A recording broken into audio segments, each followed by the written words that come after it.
Assalamualaikum warahmatullahi wabarakatuh.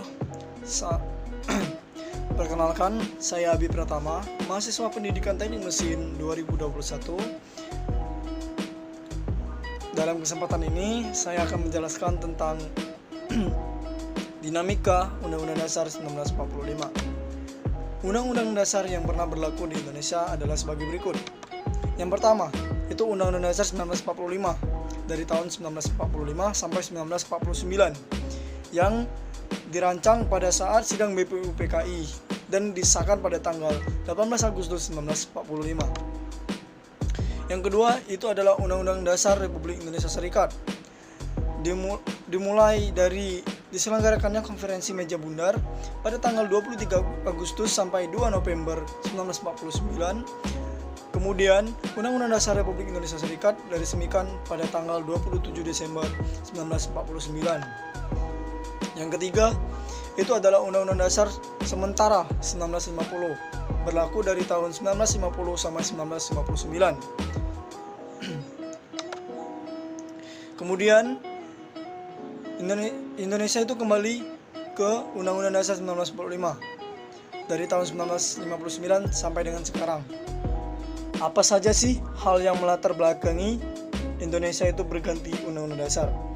Pergantian Undang-Undang Dasar 1945 ke Undang-Undang Dasar Republik Indonesia Serikat sebagai hasil dari konferensi meja bundar yang mengakui kemerdekaan Indonesia namun dalam bentuk negara federal. Kemudian, pergantian Undang-Undang Dasar Sementara 1950 ke Undang-Undang Dasar 1945. Pergantian Undang-Undang Dasar Sementara 1950 ke Undang-Undang Dasar 1945 akibat Dekret Presiden 1949 sebagai akibat kegagalan konstitusi dan upaya mengakhiri ketidakstabilan masa demokrasi liberal. Karena dalam perjalanan sejarah reformasi Indonesia terjadi reformasi besar-besaran pada tahun 1998 di pemerintahan, dan itu menyebabkan terjadinya amandemen keempat.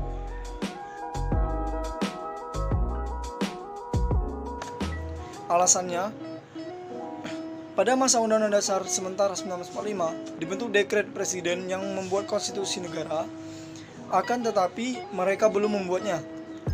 Kemudian mereka menyepakati kembali ke Undang-Undang Dasar 1945 karena Undang-Undang Dasar 1945 sudah mengandung makna ketuhanan, kemanusiaan, keutuhan, kemusyawarahan, dan keadilan.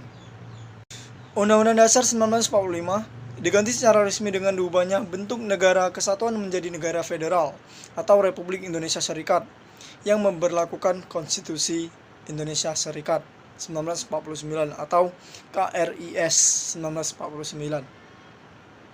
Perubahan bentuk dan konstitusi ini merupakan hasil akhir perundingan antara pemerintahan Indonesia dan pemerintahan Belanda. Kerajaan Belanda ketika itu ingin menjajah kembali negara Indonesia dengan alasan bahwa Indonesia dulunya adalah bagian sah dari kerajaan Belanda.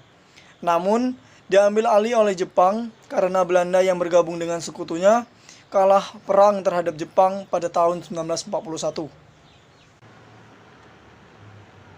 Berikut perubahan Undang-Undang Dasar 1945.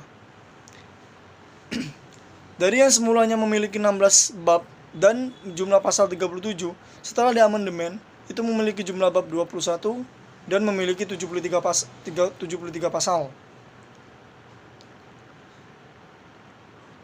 Dari sebelumnya terdiri dari 49 ayat, 4 pasal peralihan, 2 ayat aturan tambahan, dan dilengkapi dengan penjelasan, menjadi terdiri dari 170 ayat, 3 pasal aturan peralihan, 2 ayat aturan tambahan, dan tanpa penjelasan. Apa sih hal yang melatar belakangi amandemen Undang-Undang 1945? Yang pertama itu adalah upaya memperbaiki perjalanan negara. Yang kedua, mengembangkan lembaga negara. Yang ketiga, mengubah negara agar menjadi lebih baik. Yang keempat, membina hubungan yang baik. Yang kelima, mewujudkan visi dan misi reformasi.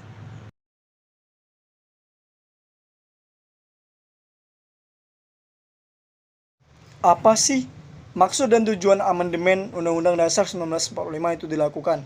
Yang pertama, itu menegakkan kedaulatan rakyat dengan menempatkan MPR tidak lagi sebagai pemegang kedaulatan rakyat. Yang kedua, mengontrol kekuasaan presiden yang terlalu besar sehingga presiden benar-benar dapat dikontrol. Yang ketiga, membuat pasal-pasal Undang-Undang Dasar Negara Republik Indonesia tahun 1945 yang tidak multitafsir. Yang keempat, membuat tata kelola negara secara demokratis melalui penghormatan HAM dan otonomi daerah.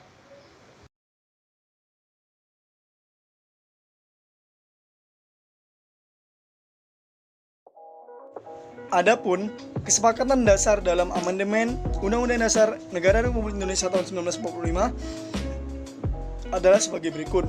Yang pertama, tidak mengubah pembukaan Undang-Undang Dasar Negara Republik Indonesia tahun 1945. Yang kedua, mempertahankan bentuk negara kesatuan Republik Indonesia. Yang ketiga, mempertegas sistem pemerintahan presidensial. Yang keempat, menghilangkan penjelasan Undang-Undang Dasar Negara 1945. Yang kelima, itu memasukkan penjelasannya normatif ke dalam pasal. Yang keenam, perubahan dilakukan dengan penambahan naskah amandemen.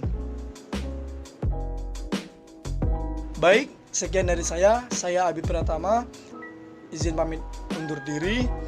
Wassalamualaikum warahmatullahi wabarakatuh.